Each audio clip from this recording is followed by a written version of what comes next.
ang sinampalatayaan ng pagtutulong ng Diyos. Suma sa inyo ang palatuntunan sa liwanag ng katotohanan. Pakinggan ang paglalahad ng mga tao na nang makaunawa ng katotohanan ay nalipat mula sa kadiliman tungo sa kaliwanagan. Mga taong nakatiyak ng daan patungo sa kaligtasan dahil sa liwanag ng katotohanan na kanilang sinampalatayanan. Ikinagagalak po namin na muli namin kayong makapiling mga ginigiliw po naming mga taga-subaybay. Ako po ang kapatid na Jerry Lapira at ito po ang programang Sa Liwanag ng Katotohanan. Samahan niyo po kami sa may kalahating oras ng programang ito at nawa po ang ganitong mga programa ng Iglesia ni Cristo ay makatulong sa inyong ginagawang mga pagsusuri. Upang katulad po ng napakarami ng mga tao, nagbigay po sila ng kanilang panahon para pakinggan, suriin ang mga aral ng Iglesia ni Cristo, kaya po nagliwanag sa kanila ang mga katotohanan ng aral na ito ang naging dahilan. Kaya sila po ay nakapagpasya na umanib sa Iglesia ni Cristo. Ang isa po sa halimbawa nito ay si kapatid na Teresita Eusebio. Pakinggan at panoorin na po natin ang aming isinagawang interview. Ang talagang una pong naranasan sa Iglesia ni Cristo, tinanggap ko yung mga katotohanan. Kasi nakita ko sa Biblia binasa sa harap ko. At from then on, yung mga maling aral, siyang nilimot ko. Kasi yun po ang gusto ng Diyos At may pangako po siya doon pag sumusunod ka.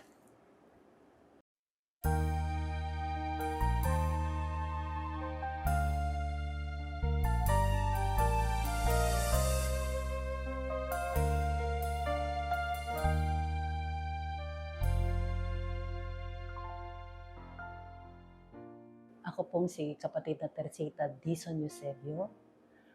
Nakaanib po ako sa lokal ng Epunalo San Juan, distrito ng Metro Manila East.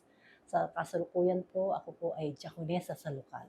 Ako po ay isang registered nurse, registered midwife, licensed teacher, masteral degree in education, major administration and supervision, and educational doctor of education, major educational management. Bago ako po ay nag-retired na Assistant Vice President ng isang malaking university sa Manila. At kasalukuyan po, ako po ay nagpa-part-time as officer in charge sa Philippine Cheng Kuang University. Po ay nag-asawa ni kapatid na Ricardo Eusebio, Pangulong Diakono po sa San Juan, sa Epunalo San Juan. May 3 po ako anak at may 3 apo. Bago po ako naging Iglesia ni Cristo, ako po ay musiglang kaanib sa Aglipay. Ang kinaiba po ng Aglipay sa Katoliko, ang Aglipay na pare may asawa, pero ang Katoliko po wala. Pero sa practices, parehas po. Kaya po nung ako po ay isa pang Aglipay, lahat po ng aktibidad ng simbahan, nandun ako. Hindi lang ho nila ako mabigyan ng mabigat na tungkulin kasi bata po ako. Pero pagka meron sa simbahan, nandun po ako. Bago ko pumasok sa simbahan, may holy water doon. Talaga naman po wala akong kalimot na nag-aantanda. May posisyon, umiilaw po ako sa posisyon. Katunayan po na ako po ang sumunod na pangalawang linya po, ako na kagad ang makikita nyo Kasi ganun po talaga ang paniniwala ko. Bata pa lang ako, meron na akong pagkakilala sa Diyos. At ganun ang aking paniniwala na ako'y nababanal habang ang mga bagay na yun ay ginagawa ko. Nakilala ko po ang Iglesia ni Cristo kasi po may mga kalaro ako, mga kataong iba pinsan ko, iglesia. So narinig ko yung term na Iglesia ni Cristo, pero bata ka hindi mo iniintindi yun. Pero dahil po nalipat kami ng bahay, ang lelang po kasi lola yan, pero sa amin po sa Mandaluyong lelang. Ang lelang po, namimiss ko po siya. So ang ginagawa ko po, every patapos ng klase, naglalakad ako ng malayo, binibisita ko ang lelang ko. At sa pagbisita ko, may nakita akong nagtuturo, bumubuklat ng Biblia. Doon ko po unang narinig ang aral ng iglesia. Doon ko po unang narinig na iisa ang Diyos. Sabi ko, talaga naman isa lang ang Diyos. Kagaya namin, sa Aglipay, isa lang naman ang Diyos. Kaya lang, wala isang binanggit na persona. Kami may persona sa Aglipay. Diyos Anak, Diyos Espiritu Santo. So, dahil sa madalas kong pagdalaw, natadalas din ang pag-upo ko at para ng lesson. Marami po kasing ang pagkakaiba, ang aral sa iglesia kumpara sa aral namin. Isa pa po, nung kaunahan pong sumamba ako, dahil parang nag-interesado ako, sumama ako sa mga pinsan ko na sumamba. Ang una ko po talagang nakita, itong lang Manalo. Wala na po ako nakita ng ibang lokal kasi tuho talaga ata lokal ng Mandaluyong ng panahon na yun. Ay, kakaiba sa loob ko. Wala akong holy water. Wala din. Kasi sa holy water po, may nakatayong santo. Doon ka ako. Angel po, angel. Doon ka po, lang, tsaka ka magpukus. Wala no. Simpleng-simple. Masarap pa. Lalo na magkasimplehan, walang tumatayo, walang lumalakad. Habang nagtuturo po yung ministro nila, tahimik, lahat nakaayos. Lalo ako namangha. Kasi religyosa ako eh. Parang yun ang hinahanap ko. From then on, sumama na ako sa pagsamba. Ang talagang unang pong naranasan sa Iglesia ni Cristo, tinanggap ko yung mga katotohanan. Kasi nakita ko sa Biblia eh. Binasa sa harap ko. At from then on, yung mga maling aral, siyang nilimot ko. Kasi yun po ang gusto ng Diyos eh. At may pangako po siya doon pag sumusunod ka. Nung nagugustuhan ko na po ang Iglesia, nagpaalam po ako sa magulang ko. So, nabautisman po ako noong June 24, 1969. And then po, lalong masigla ako. Masigla na po ako sa pagiging aglipay, pero mas masigla po ako sa pagiging Iglesia ni Cristo. Kasalukuyang 30 taon na po akong diakonesa. Yun po, yun ang magandang karanasan ko. Nagkaroon ako ng kapayapaan sa buhay. Takot akong gumawa ng kasalanan kasi alam ko magkakasala ako sa Diyos. Pag nagkasala ako sa Diyos, baka hindi na ako magmana ng bayang banal. Yun muna ang una ko eh. Eventually, as you go older, I'm now 70 years old, 3 taon po, halos 50 mahigit na po akong Iglesia ni Cristo, mas iba po pala ang karanasan habang ikaw'y tumatagal sa Iglesia.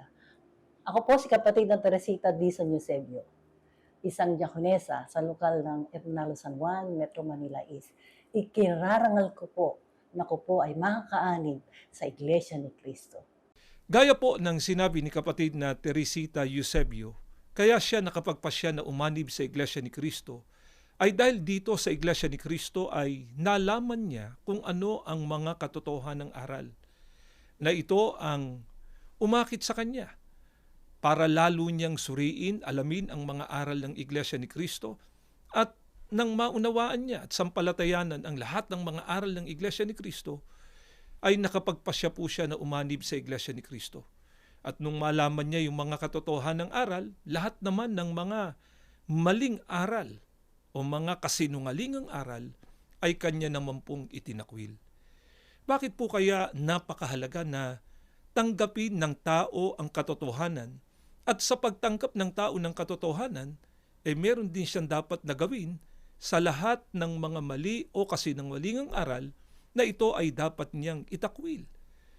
Ano nga po ba ang pagkakakilanlan sa mga tunay na kay Kristo o mga tunay na Kristiyano? Pakinggan po natin ang nakasulat dito po sa Efeso sa 4:21 at 25. Ganito ang pagtuturo sa atin ni Apostol Pablo, pakinggan po ninyo.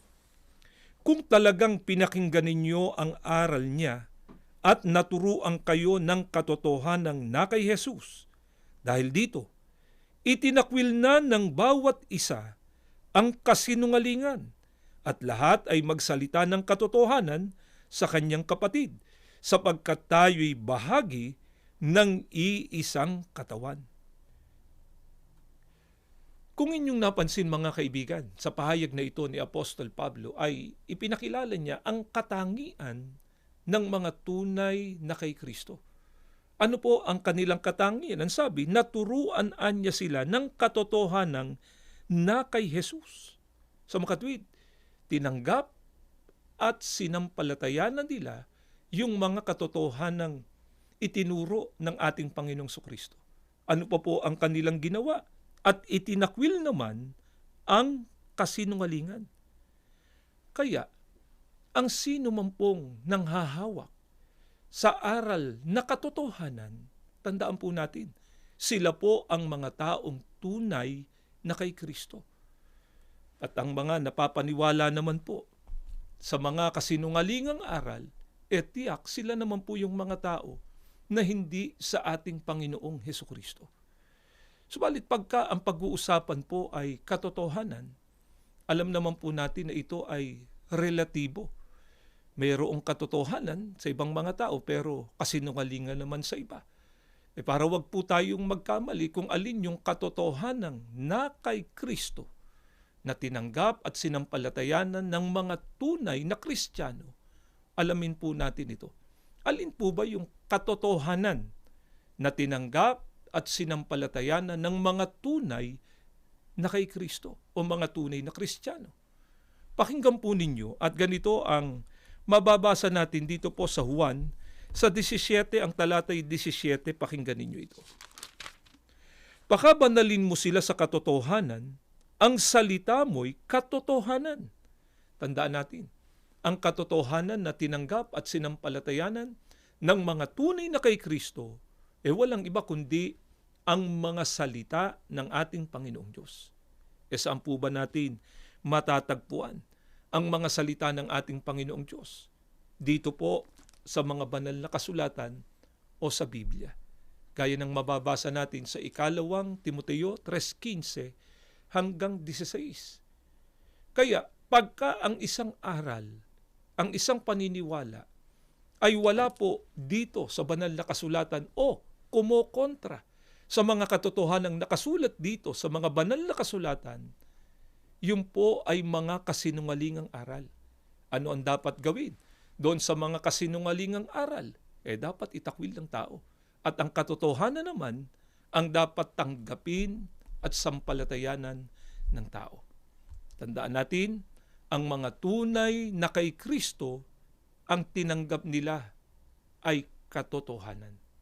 Ito nga po yung sinabi kanina ni kapatid na Teresita, na nalaman niya dito sa Iglesia ni Kristo kung ano yung mga katotohanang aral. At ang isa nga po sa mga katotohanang aral na kanyang naunawaan at lubos na sinampalatayanan, tungkol po sa kung sino ang nag-iisang tunay na Diyos na dapat kilalanin at sambahin ng mga tao. Ano nga po ba yung katotohanan na itinuro ng ating Panginoong Sukristo, nakasulat dito sa banal na kasulatan, kung sino ang tunay na Diyos na dapat kilalanin at sambahin ng tao? Pakinggan po ninyo at ganito ang mababasa natin dito po sa 1:17, 1,3, pakinggan ninyo. Pagkasabi ni Jesus nito, tumingala siya sa langit at nagsabi, Ama, dumating na ang oras. Luwalhatiin mo ang iyong anak upang luwalhatiin ka rin ng iyong anak. At ito, ang buhay na walang hanggan, ang makilala ka nila. Ikaw, nakaisa-isang tunay na Diyos at si Jesucristong sinugo mo. Batay po sa katotohanan ng mismong itinuro ng ating Panginoong Jesucristo, sino po ang tunay na Diyos na dapat na makilala at sambahin ng tao? Batay po sa ating Panginoong Jesucristo, ang sabi niya, ito anyang buhay na walang hanggan, ang makilala kanila, ikaw, nakaisa-isang tunay na Diyos. Napansin niyo po ba yun, mga kaibigan? Ang banggit ng ating Panginoong Sukristo, ikaw anya ang makilala nila na kaisa-isang tunay na Diyos. Pagka po ginamit yung salitang ikaw, tiyak hindi po ito tumutukoy sa nagpapakilala, kundi doon sa kanyang ipinakikilala. Sino po ba yung nagpapakilala? Ang ating Panginoong Sukristo. Sino po? Yung nag-iisang tunay na Diyos na ipinakilala ng ating Panginoong Sukristo. Ang sabi rin po sa talata, tumingalaan niya ang ating Panginoong Sukristo sa langit at nagsabi, Ama. Ang ating Panginoong Sukristo po kasi noon ay nandito pa sa lupa, nananalangin siya at ang kanyang dinadalanginan ay ang nag-iisang tunay na Diyos na nasa sa langit. Ang Ama po, ang nag-iisang tunay na Diyos na ipinakilala ng ating Panginoong Sukristo. Hindi po Diyos ang ating Panginoong Sukristo, sapagkat hindi naman po niya ipinakilala ang kanyang sarili na tunay na Diyos. Lalong hindi niya po ipinakilala na siya ay kapersona ng nag-iisang tunay na Diyos.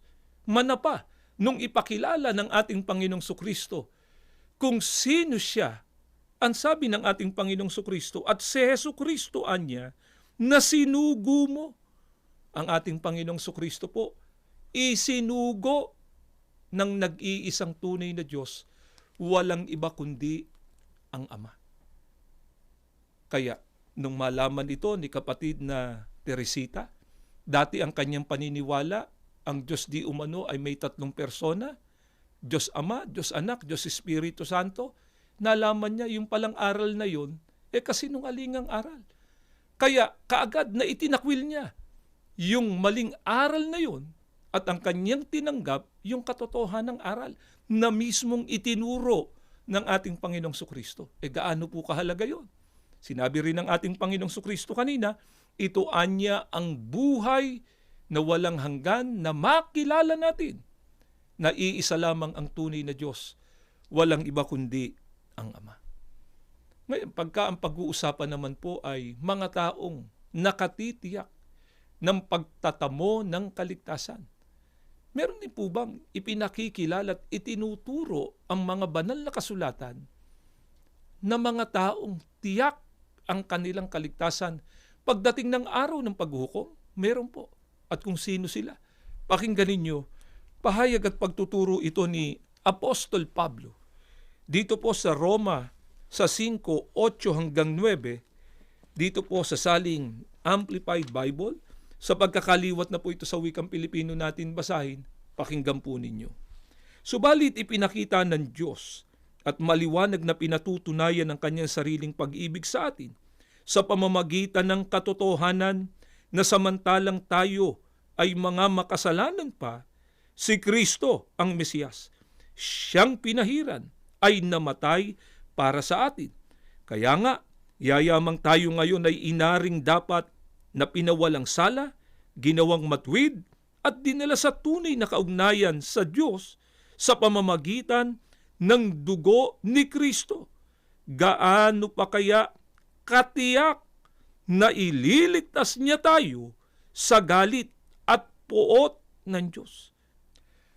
Napansin niyo po ba mga kaibigan, dito sa pahayag ni Apostol Pablo, ang sabi niya, ipinakikitaan niya ng Diyos at maliwanag na pinatutunayan ng kanyang sarili ng pag-ibig sa atin sa pamamagitan ng katotohanan na samantalang tayo anya'y mga makasalanan pa, si Kristo ay namatay anya para sa atin. Ano po ang ibinunga sa mga tao nang naging dahilan ng kamatayan ng ating Panginoong Sukristo? Ang sabi rin po sa talata, sila anya ay pinawalang sala, ginawang matwid, dinala sa tunay na kaugnayan sa ating Panginoong Diyos sa pamamagitan ng dugo ni Kristo. Kaya ano na po ang natitiyak ng mga taong naging dahilan ng kamatayan ng ating Panginoong Sukristo o mga taong natubos ng mahalagang dugo ng ating Panginoong Sukristo? Ang sabi, tiyak na ililigtasan niya tayo sa galit at puot ng Diyos. Siguradong sigurado po ang kaligtasan ng mga taong natubos ng mahalagang dugo ng ating Panginoong Sukristo. Subalit maaari pong ito ang sabihin ng iba. Hindi po problema yan. Sapagkat kaya nga po namatay ang ating Panginoong Sukristo para bayaran ang kasalanan ng lahat ng mga tao. Ito po kaya yung paniniwalang yon.